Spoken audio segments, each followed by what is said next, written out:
আসসালামু আলাইকুম রহমতুল্লাহ। যে প্রশ্ন হচ্ছে, সম্মিলিত মোনাজাত যে বিদআত সে সম্পর্কে কি দলিল রয়েছে? আর এখানে তো সবাই মিলে দোয়া করা হচ্ছে, তাহলে এর মধ্যে অকল্যাণের তো কিছু দেখা যায় না। তাহলে সমস্যাটা কোথায়? অনাবৃষ্টি বা বিভিন্ন দুর্যোগেও তো দেখা যায় আলেম সমাজ খোলা মাঠে তপ্ত রোদে দাঁড়িয়ে সম্মিলিত মোনাজাতের আয়োজন করেন। তাহলে এটার ব্যাখ্যাটা আসলে কি? যে প্রথম অংশে বলা হয়েছে যে সম্মিলিত মোনাজাত যে বিদআত সে সম্পর্কে কি দলিল রয়েছে? যে সম্মিলিত মোনাজাত বেদাত নয়, সম্মিলিত মোনাজাত বেদাত নয়। রাসূল সাল্লাল্লাহু আলাইহি ওয়াসাল্লামের এরকম অনেক দলিল পাওয়া যায় যে রাসূল সাল্লাল্লাহু আলাইহি ওয়াসাল্লাম সম্মিলিত মোনাজাত করেছেন। আরাফার ময়দানে আমরা দেখতে পাই যে সৌদি আরবেও কিন্তু মক্কায়, মদিনায় সম্মিলিত মোনাজাত হচ্ছে। এছাড়া আপনি যদি দেখেন, আমাদের যে বিতরের নামাজ আমরা আদায় করি, সে বিতরের নামাজেও কিন্তু সম্মিলিত মোনাজাত করা হয়। এবং আপনি যদি সৌদি আরবেও দেখেন, সেখানেও আপনার কাবার যে 8জন প্রধান ইমাম রয়েছেন তারাও কিন্তু সম্মিলিত মোনাজাত করেন। এছাড়া আমরা কিছুদিন আগেও দেখেছি যে আমাদের দেশে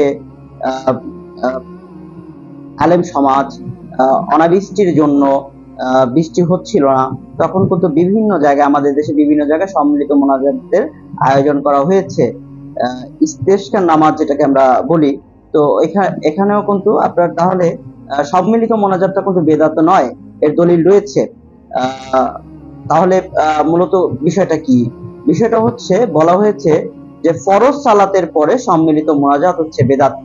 আর এটার দলিল আসলে যদি আমি বলি যে এটার দলিল আসলে কি, দেখেন, আমি যদি বলি যে এই যে আমার পাশে খুব সুন্দর একটি দালান রয়েছে, খুব সুন্দর একটি দালান, এই দালান বা এই বাড়িটি আমার নয়, তাহলে কি আমাকে কোনো দলিল দেখাতে হবে? দলিল তো সে দেখাবে যে বলবে যে এই বাড়িটি হচ্ছে আমার, যে বাড়িটি তার নিজের বলে দাবি করবে সে দলিল দেখাবে। তো বেদাত হচ্ছে সেই জিনিস, বেদাত হচ্ছে নতুন, বেদাত হচ্ছে এমন একটি আমল, এমন একটি ইবাদত যে ইবাদতের কোনো দলিল নেই। তাহলে বেদাত তো সেটাই যার দলিল নেই, তাহলে এর দলিল থাকবে কেন?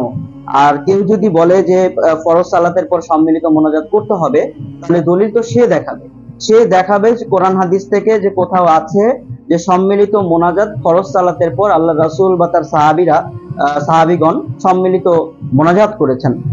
আসলে ফরজ সালাতের পর আমরা যে প্রচলিত সম্মিলিত মোনাজাত করছি এটি বিদআত, কারণ এর কোনো দলিল নেই, কোরআন হাদিসের কোথাও পাওয়া যায় না, এমনকি কোনো সিরাত গ্রন্থ থেকেও জানা যায় না, কোনো ইতিহাসের বই থেকেও জানা যায় না যে মুহাম্মদ সাল্লাল্লাহু আলাইহি ওয়াসাল্লাম বা তার সাহাবীরা ফরজ সালাতের পর সম্মিলিত মোনাজাত করেছেন। আর প্রশ্নের আরেকটি অংশ হচ্ছে, এখানে তো সবাই মিলে দোয়া করা হচ্ছে, তাহলে এর মধ্যে অকল্যাণের তো কিছু দেখা যায় না। দেখেন, বাহ্যিকভাবে এখানে মনে হচ্ছে যে অকল্যাণের কিছু নেই, কিন্তু এখানে কিন্তু আসলে প্রকৃতপক্ষে এর মধ্যে অকল্যাণ রয়েছে। কারণ আপনি যখনই বিদআত করবেন, একটা জিনিস মনে রাখতে হবে, আমরা যখন বিদআত করি তখন আমাদের আমলের মধ্যে কোনো বেদাত প্রবেশ করলে সেখান থেকে সুন্নত হারিয়ে যায়। যেমন আল্লাহ রাসূল এবং সাহাবীগণ ফরজ সালাতের পরে কিছু সুন্নতি আমল করতেন, যে আমলগুলো কিন্তু আমাদের সমাজ থেকে উঠে গিয়েছে এই সম্মিলিত মোনাজাতের কারণে। কারণ ইমাম সাহেব যখন নামাজ ফিরাচ্ছেন, তিনি প্রথম নামাজ ফেরানোর পরেই আল্লাহ রাসূল আস্তাগফিরুল্লাহ আস্তাগফিরুল্লাহ আস্তাগফিরুল্লাহ 3বার ইস্তেগফার পাঠ করতেন, এবং আরেক রিওয়ায়াতে পাওয়া যায় যে আল্লাহু আকবার বলার পর 3বার আস্তাগফিরুল্লাহ পাঠ করতে হয়। এটা এবং এরপরে ইমাম সাহেব সাথে সাথে যে সম্মিলিত মোনাজাত করছেন, এই সম্মিলিত মোনাজাতের মাধ্যমে আমরা একটি গুরুত্বপূর্ণ সুন্নতি আমল থেকে বঞ্চিত হচ্ছি, সেটা হচ্ছে আয়াতুল কুরসি পাঠ করা। আল্লাহ রাসূল বলেছেন যে যে ব্যক্তি ফরজ সালাতের পর আয়াতুল কুরসি পাঠ করবেন, তার এবং জান্নাতের মধ্যে দেয়াল শুধু একটি, সেটি হচ্ছে মৃত্যু।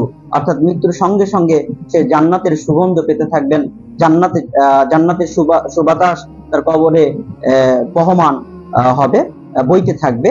তাহলে আমরা কিন্তু এখানে একটি আমল হারাচ্ছি, এরপর জিকির আজগার, আল্লাহ রাসূল ফরজ সালাতের পর 33 বার সুবহানাল্লাহ, 33 বার আলহামদুলিল্লাহ, এবং 34 বার আল্লাহু আকবার, অথবা 33 বার সুবহানাল্লাহ, 33 বার আলহামদুলিল্লাহ এবং 33 বার আল্লাহু আকবার পর লা ইলাহা ইল্লাল্লাহু ওয়াহদাহু লা শারীকা লাহু লাহুল মুলক ওয়া লাহুল হামদ ওয়া হুয়া আলা কুল্লি শাইইন কাদির, এই দোয়াটি পাঠ করতেন। কিন্তু আমরা কিন্তু এই আমলগুলো করতে পারছি না। তাহলে প্রথম বিষয় হচ্ছে, আপনি যখন কোনো বেদাত করবেন তখন সেখান থেকে সুন্নত, সমাজ থেকে সুন্নত হারিয়ে যাবে।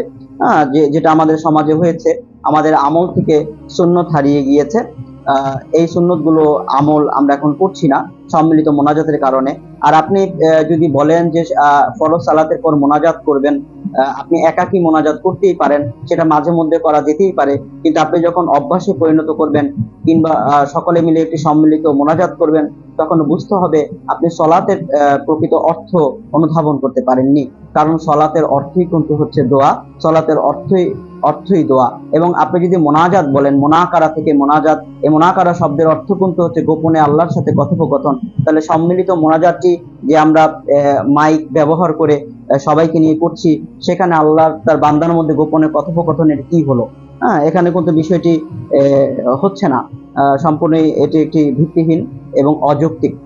আর দ্বিতীয় কথা হচ্ছে যে আপনার বেদাত, এটি এর ভয়াবহতা রয়েছে, এর ভয়াবহ পরিণতি রয়েছে। কেউ যখন বেদাত করে তখন সে প্রকৃতপক্ষে আল্লাহ রাসূলের রেসালতকে অস্বীকার করে। বোঝা যায় যে আল্লাহ রাসূল সাল্লাল্লাহু আলাইহি সাল্লামের রেসালাত পরিপূর্ণ হয়নি, এই জন্য নতুন আরো কিছু ইবাদতের প্রয়োজন রয়েছে, এই জন্য তারা নতুন নতুন ইবাদত যুক্ত করেছে। এবং যে ইবাদত বেদাত কথাটা কিন্তু সবসময় হবে এটা ইবাদতের ভেতরে, এটা গুরুত্ব দিতে হবে, বিষয়টা বুঝতে হবে। যেমন আমরা যখন বেদাতের কথা বলি তখন অনেকেই বলে থাকেন যে তাহলে যদি এটা বেদাতি হয়, তাহলে এই যে আমরা ক্যামেরা ব্যবহার করছি, ক্যামেরায় কথা বলছি বা মাইকে কথা বলছি, স্পিকারে কথা বলছি, এগুলো তো বেদাত না। এগুলো তাহলে কেউ যদি বলে তাহলে বুঝতে হবে সে বেদাত বিষয়টি বুঝতে পারেনি।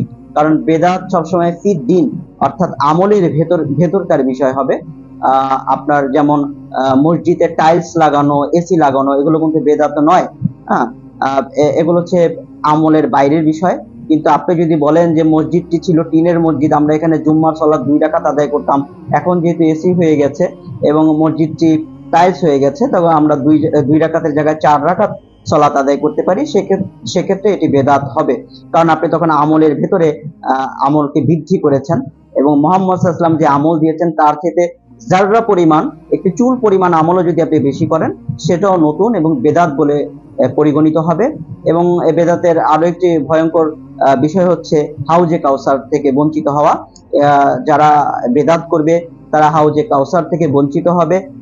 একটি হাদিস রয়েছে এরকম যে হাশরের ময়দানে যখন আল্লাহ রাসূল হাউজে কাউসারের সামনে অবস্থান করবেন, তিনি তার উম্মতের জন্য হাউজে কাউসার, তার উম্মতের জন্য একদল লোক তার দিকে দৌড়ে আসতে থাকবেন, ধাবিত হবেন হাউজে কাউসারের। যেমন মুহাম্মদ সাল্লাল্লাহু আলাইহি ওয়াসাল্লাম তাদের দেখে চিনতে পারবেন, তাদের চেহারা উজ্জ্বল, যেহেতু তারা 5 ওয়াক্ত সালাত আদায়কারী, তাদের চেহারাগুলো উজ্জ্বল, আলোতে নূরে চকচক করবে। তখন আল্লাহ রাসূল তাদের দিকে যখন হাউজে কাউসার এগিয়ে দিবেন, তখন দেখতে পারবেন, তখন ফেরেশতারা বাধা দিবেন। ফেরেশতারা বলবেন, ইয়া রাসূলুল্লাহ, আপনি জানেন না আপনার ইন্তেকালের পর আপনার দ্বীনের মধ্যে তারা কি কি নতুন বিষয় যুক্ত করেছেন? তখন আল্লাহ রাসূল বলবেন, সুকান, দূর হও। তখন কিন্তু তাদেরকে এভাবে তাড়িয়ে দিবেন। তো বেদাতের এই হচ্ছে অকল্যাণ, এই হচ্ছে অপকারিতা। আরেকটি বিষয় হচ্ছে এখানে প্রশ্ন করা হয়েছে, অনাবৃষ্টি বা বিভিন্ন দুর্যোগেও তো দেখা যায় আলেম সমাজ খোলা মাঠে তপ্ত রোদে দাঁড়িয়ে সম্মিলিত মোনাজাতের আয়োজন করেন, তাহলে এটার ব্যাখ্যা কি? যে আলেম সমাজ এটি করে থাকেন, যেটি আমরা কিছুদিন আগে আমাদের দেশে দেখেছি। দেশের বিভিন্ন প্রান্তরে বিভিন্ন জায়গায় বৃষ্টির জন্য সম্মিলিত মোনাজাতের আয়োজন করা হয়েছে। এটা বেদাত নয়, কারণ আল্লাহ রাসূল সাল্লাল্লাহু আলাইহি ওয়াসাল্লাম বৃষ্টির জন্য সম্মিলিত মোনাজাত করেছেন। জুম্মার খুতবায় এমনকি সম্মিলিত মোনাজাত তিনি করেছেন। এটার দলিল রয়েছে ইসলামিক ফাউন্ডেশন থেকে প্রকাশিত সহিহ আল বুখারীর 951 নম্বর হাদিস এবং আন্তর্জাতিক হাদিস নাম্বার হচ্ছে 1005। এই হাদিসটি দেখলেই কিন্তু আপনি পেয়ে যাবেন যে আল্লাহ রাসূল, এটি দলিল সম্মত যে আল্লাহ রাসূল বৃষ্টির নামাজের জন্য বের হলেন এবং তার চাদর দ্বারা নিজের দেহ আবৃত করলেন। সুতরাং এটার দলিল রয়েছে। যে আমলটির দলিল রয়েছে সেটি কখনোই বেদাত নয়। বেদাত হচ্ছে সেই আমল যে আমলের কোনো দলিল নেই। যে আশা করি উত্তরটি দিতে পেরেছি। জাযাকাল্লাহু খাইরান। আসসালামু আলাইকুম রহমতুল্লাহ।